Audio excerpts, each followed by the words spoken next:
Maria and Lisa are just two of an estimated 75,000 youngsters who run away from home in Britain each year.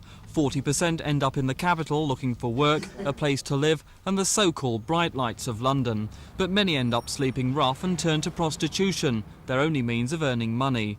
Today the Children's Society launched a campaign to legalise safe houses for young runaways. Places where youngsters can stay for a few days and discuss their problems before returning home or being handed back to social services. The Society already run London's only safe house in Islington, but it's against the law because parents are denied access to their children, some as young as 7 years old.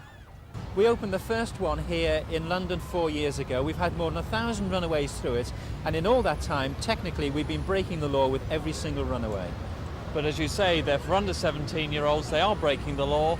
Should you really be encouraging that sort of thing? Well, we don't want to encourage it at all, but this is a serious problem. 75,000 young people run away every year. Many of the runaways we see here in London have run away again and again and again. All we're asking for is for the law to allow us to keep those young people with us for about 5 days while we ask them the important question, why do you run away? Find out what happened and begin to help them with their problems. Most runaways arrive at London's mainline stations. Police say it's a growing and worrying problem. A lot of these children end up as rent boys, child prostitutes, drugs, the normal problems that you get in the centre of London.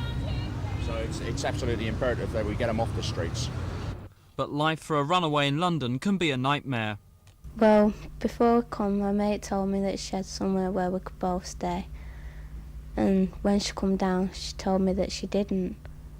And was walking about, and these two French guys come up to us, started talking to us. She told them that we had nowhere to go. They offered us to stay at their place. I wasn't too keen on the idea because I didn't trust them.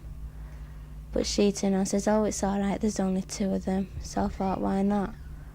Then we got back to their place, and there was another 4 of them waiting for the other 2 to come back. And then they started trying things with us, so we just left. How important do you think are safe houses? I think they're very important because it gives the young person a place to go and a chance to talk to somebody.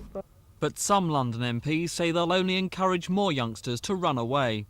I'm horrified. Children should be with their families. They can often have an argument with grandmother or their parents and they run away. And if they know there's a place to run to, you'll have more running every day, the more safe houses you have. There seems to be no short answer to young runaways. What the politicians have to decide is exactly how they should be treated when they end up in cities like London. This is Mike Pearce for Thames News.